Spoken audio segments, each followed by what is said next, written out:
So unu akọwa na ibe a niile bụ dabawa ma aka nri ma aka ekpe ma ebe a bụ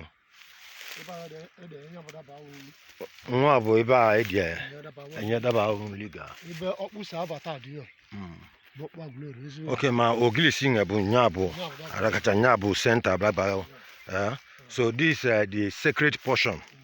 The sacred portion of Dabawo forest. And osisi a ogilisi a nya bụ na ogilisi a abụrụkwanụ taa. Okay, no ndocha ka na-adochi ya. Ndocha ka na-egbuchi ya. Na-egbuchi ya na ogilisi ochie. So abịa idokwa Dabawo nọ ebe. Na ebe ka ọ bụ. Nya bụ na okilikili a bụ ebe abụ Igbo si wa wasa. So kedu ebe abụ na-akọwa na ndị nresiwa apụrụ ọ ka bakwara n'ime ma ibe niile okirikiri a bụ ibe mba siwa akwali wee jebezi ibe mba nọ kịta. Okay, that is good. Ọmaka abụ m nọ ọma agụ ka ọ ka bụ ọma agụ ka ọ ka bụ. So na ibe Dabawa na ọ dị mkpa na emele ibe ya eji arụ ya ama maka na ụdị nju abụ ya bụ sọsọ gị nwa bụ onye bu ya ya ghọta ya enwe ike ka ọ ya dịrị izi. So kedu ka unu ji edozi ya emeketa unu bịa ebe a ma emeketa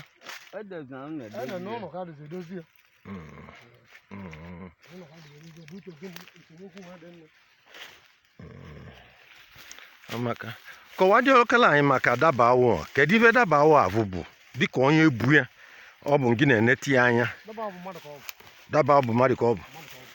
Eche m na alụsị mmadụ ka ọ bụ. Agụba alụsị dị na Ụmụeri a na-agụ ihe dịka agụba ma ogugu ma nya bụ nna dị ụtọ nọ nya bụ isi Igbo ma nyanwa bụ na ma ndị ọzọ na-ebusi alụsị ka wa bụ. So ndị abụbụ alụsị na nyanwa bụ nna kedu nke ka ile nya bụ isi ha niile ekpokọtasị ha niile na ọ nwere onye ya atọ nna ya atọ. Ọ maka hụ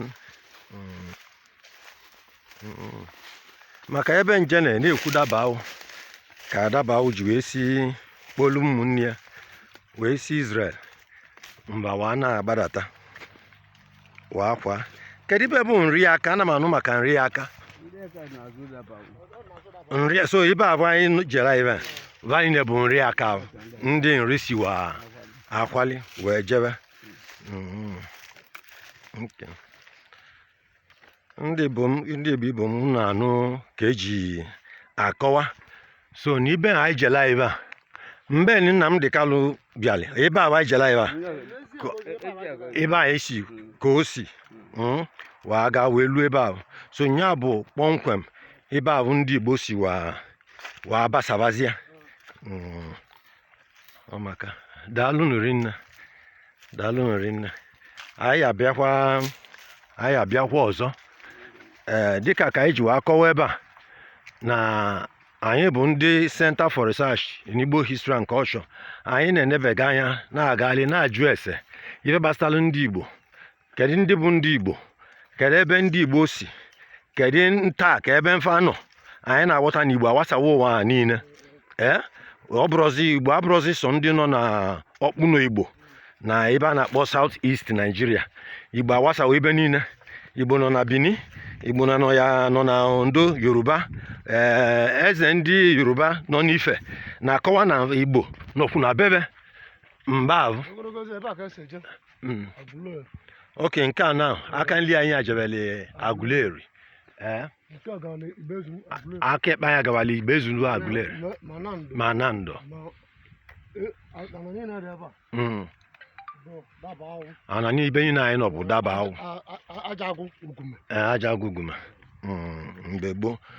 Uguma ọ ka na-eyuzi ya asa Ajagụ kịta because ọ dịzị m ka na-enizi mmadụ n'ụlọ na-enere ozi na Ajagụ.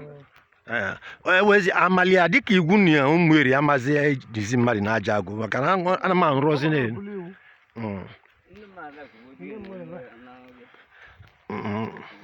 onye ọbụla na-aratazi ka nya nie n'ụlọ ka ọ na-abụ ozu nne ya na-abụ ozu nne ya nke nya ka ejiwa maka ibe niile bụ aja agụ mbụ atụsịwa bụ ụlọ na-alụ ọlụ na-eme ma na-alụ ọlụ n'ibe ndị abụ aja agụ ngụpụtazi ozu ogbu onye ọrụbụ mbasị ya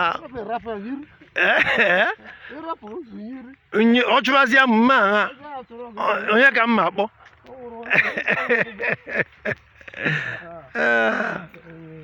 ọmakakwanụ ọmaka daalụ nri nna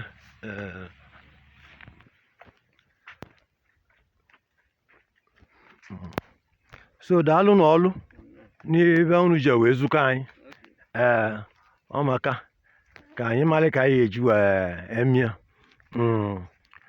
dịka ka m ji wee kwu na ụdị a ka anyị mụ na ndị Nando eze Nando anyị nwere appointment mmeje Nando anyị kalikwa mba kọlụ anyị ejekwu Aguleri mụ na be enwewe appointment na ndị eze Aguleri na ndị na-achị Aguleri na mmuduru Aguleri ka wakọkwuolu anyị ka mba ji wa matabe anyị kpokọtazi ha niile ọnụ ka anyị wa amali ka eji wa nọdụ awa na-akpa ka eji wee bili daalụ nri nne